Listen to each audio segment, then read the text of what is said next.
Bonjour à tous, donc aujourd'hui je vais vous donner des petits trucs et astuces pour le CE1D de français. Alors évidemment, il faut d'abord vous référer à tout ce que vous avez appris avec vos professeurs, mais ici c'est vraiment un petit rappel pour bien réviser juste avant l'examen. Donc comme vous le savez, ça commence par 2 heures de compréhension à la lecture. Donc ces 2 heures-là, il y a un récit de fiction, et puis un portefeuille de documents sur des textes informatifs. Des fois c'est le récit de fiction qui est avant, des fois c'est les textes info. Moi il me semble que c'est mieux de commencer par le récit de fiction, même s'il est en deuxième lieu, parce que souvent c'est plus facile comme c'est une histoire, et ça va plus vite pour répondre aux questions, on se voit mieux avancer, etc. Maintenant si vous préférez commencer par le texte info, il n'y a pas de souci. Mais je vous explique pourquoi je vous conseille de commencer par le récit de fiction. C'est parce que le récit de fiction, il faut vraiment avoir lu tout à fond.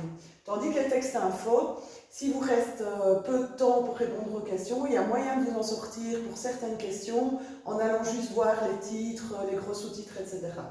Donc voilà pourquoi je vous dis plutôt commencer par le récit de fiction. Alors, des petits trucs pour le récit de fiction, des petits rappels. Surtout, vous paniquez pas. Même si quand vous lisez, vous avez l'impression que vous ne comprenez pas certaines choses, c'est normal. Il faut avancer dans la lecture et ne pas se bloquer. Ils aiment bien dans ce récit de fiction faire différentes choses. Donc, soit le narrateur est un peu spécial. Donc, vous allez avoir un narrateur qui est en fait un chien ou une voiture. Et donc, au début, vous êtes déstabilisé parce que vous ne comprenez pas qui parle, mais il y a des indices qui sont intégrés dans le texte pour pouvoir comprendre que ce narrateur est quelque chose de spécial. Alors, une autre chose qu'ils aiment beaucoup, c'est inverser la chronologie. Ils vont commencer par la fin du texte, par exemple. Donc au début, vous ne comprenez rien du tout, c'est normal, ça va s'éclaircir au fil de votre lecture. Une troisième chose qu'ils aiment, c'est mettre en parallèle deux histoires. Et donc vous allez avoir l'histoire de la famille un tel et puis l'histoire du garçon un tel. Vous avez l'impression qu'il n'y a rien qui coïncide, et puis à un moment donné dans le texte, les deux histoires vont se rejoindre. Donc surtout pas de panique, on avance dans la lecture, on se laisse porter par l'histoire et on ne se bloque pas. Voilà pour les récits de fiction.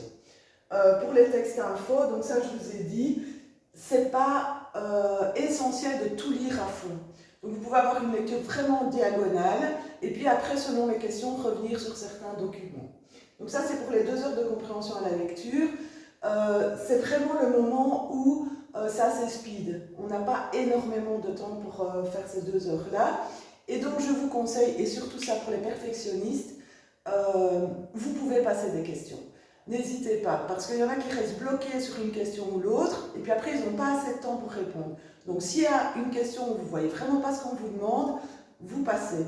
Et après, si vous reste du temps, vous reviendrez sur cette question-là. Faites évidemment bien attention aux consignes. Si on vous dit recopie, il faut recopier un extrait. Si on vous dit formule avec tel mot, il faut formuler avec vos mots. Voilà, ça c'est pour la lecture. Ensuite, vous allez avoir, après la récréation, vous allez avoir l'audition.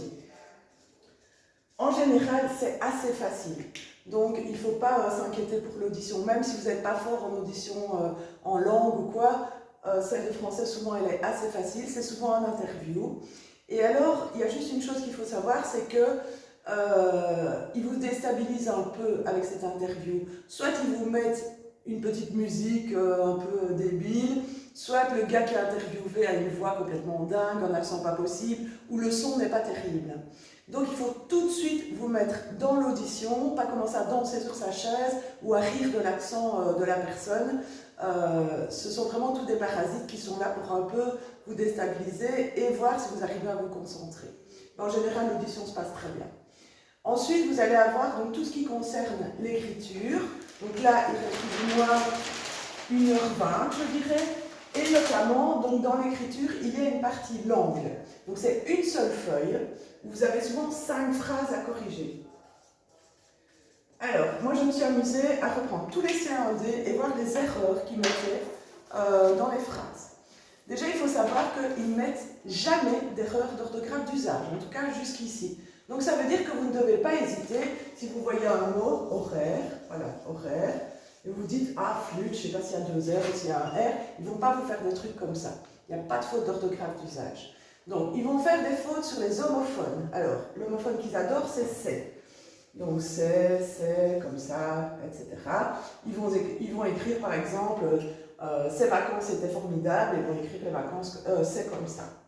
Alors, ils ont aussi l'homophone A avec accent et sans accent, le OU et OU. Alors, voilà, ce sont les homophones en tout cas que j'ai repérés dans les précédents. Ensuite, ils aiment aussi faire des erreurs au niveau des accords. Alors, j'en ai trouvé beaucoup au niveau de l'accord sujet-verbe, notamment avec on. Donc, ils vont mettre par exemple on pense avec un NT. Donc on toujours singulier évidemment. Ils mettent aussi personne croit avec un NT, pareil, donc toujours au singulier évidemment. Ou alors des accords de verbe tout simple, où ils ont oublié le pluriel au verbe, ou des accords où il manque des S, quoi, un adjectif où il manque un S, etc. Ça, il y en a énormément. Et alors, ils aiment aussi l'accord avec le pronom relatif qui. Ça, j'en ai trouvé au moins 5 ou 6 dans les différents C1D. Donc, ils mettent une phrase, toi qui as, comme ça. Et donc, pour accorder à, il faut regarder quel est l'antécédent de qui, c'est toi. Toi, c'est égal à tu. Donc, il faut un S. Voilà, donc au niveau des accords, c'est tout. Alors, une autre faute qu'ils adorent faire, c'est majusculer point. Donc, bien vérifier s'il y a une majuscule au début de la phrase et un point à la fin. Ensuite, ça, il y en a plein. E, R, Z. Donc, oups, n'oubliez pas fait, faire, faites. Vous remplacez pour voir lequel est le bon. Des erreurs aussi de genre. Donc, je me souviens d'une phrase où c'était « Ma grand-mère a fait des gaufres, ceux-ci étaient excellentes », à la place de « celles-ci ». Donc, ils vont mettre du féminin ou du masculin, et ce n'est pas bon. Et alors, aussi, une erreur de temps. Donc, il faut qu'il vienne. Ils ne mettent pas de subjonctif. Donc ça, il y a aussi. Et enfin, une erreur qu'ils adorent, c'est au niveau des pronoms relatifs, ils mettent la fille que je pense, et vous devez mettre au... pardon, je l'ai fait aussi. À laquelle je pense, ou l'affaire que je parle, te parle, et vous devez mettre l'affaire dont je te parle. C'est souvent celui-ci en fait, un que à la place du dont. Voilà pour les erreurs de langue qu'on retrouve. Alors, quand vous aurez fini donc, cette partie-là, vous allez passer à l'écriture. Alors là, il faudrait que je développe à fond, mais je vais juste reprendre certaines petites choses. Donc, on nous a annoncé pour le C1D 2021 qu'il s'agissait d'une lettre. Et au niveau de la disposition, vous allez déjà pouvoir gagner plein de points. Donc, vous n'oubliez pas de mettre la date, Namur, le blablabla. Si évidemment, la lettre est censée venir de Namur. Une apostrophe, donc jamais de cher si ce n'est pas quelqu'un qu'on connaît bien. Le plus simple, c'est de mettre monsieur ou madame, si c'est une dame. Alors, bien respecter les paragraphes, ça c'est super important. Donc, faire des espaces au niveau des paragraphes. Dans le premier, vous faites une intro. Vous expliquez un petit peu la raison de votre lettre, etc.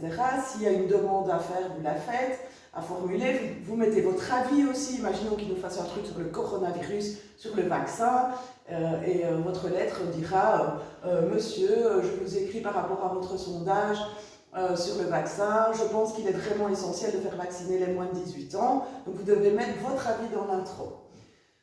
Ensuite, donc, espace, puis vous allez avoir vos arguments. Donc, ils en demandent 2 ou 3, ça dépend. Donc, chaque paragraphe correspond à un argument, et vous n'oubliez pas de mettre un petit mot introducteur. Donc, par exemple, vous commencez par premièrement, ensuite, enfin. vous mettez votre argument et puis on demande aussi un développement de l'argument. Alors un petit truc pour développer son argument, c'est d'inscrire par exemple un mot en effet. Là vous allez être obligé de le développer. Ou bien car, ou encore donc. Comme ça vous aurez vos développements. Ensuite, vous faites votre conclusion. De nouveau un petit mot introducteur. En conclusion, blablabla. Encore un espace, une formule de politesse. Ne mettez pas, s'il vous plaît, sincère condoléances. Et votre signature. Et oui, la signature vaut aussi dépôt. Voilà, donc si vous respectez bien la présentation, que vous avez bien vos arguments, que vous avez vos mots pour introduire vos paragraphes, que vous avez vos développements d'arguments, votre formule de politesse et votre signature, normalement, ça fera tout de suite un maximum de points pour votre CRD. Voilà, je vous souhaite bonne chance à tous et à bientôt.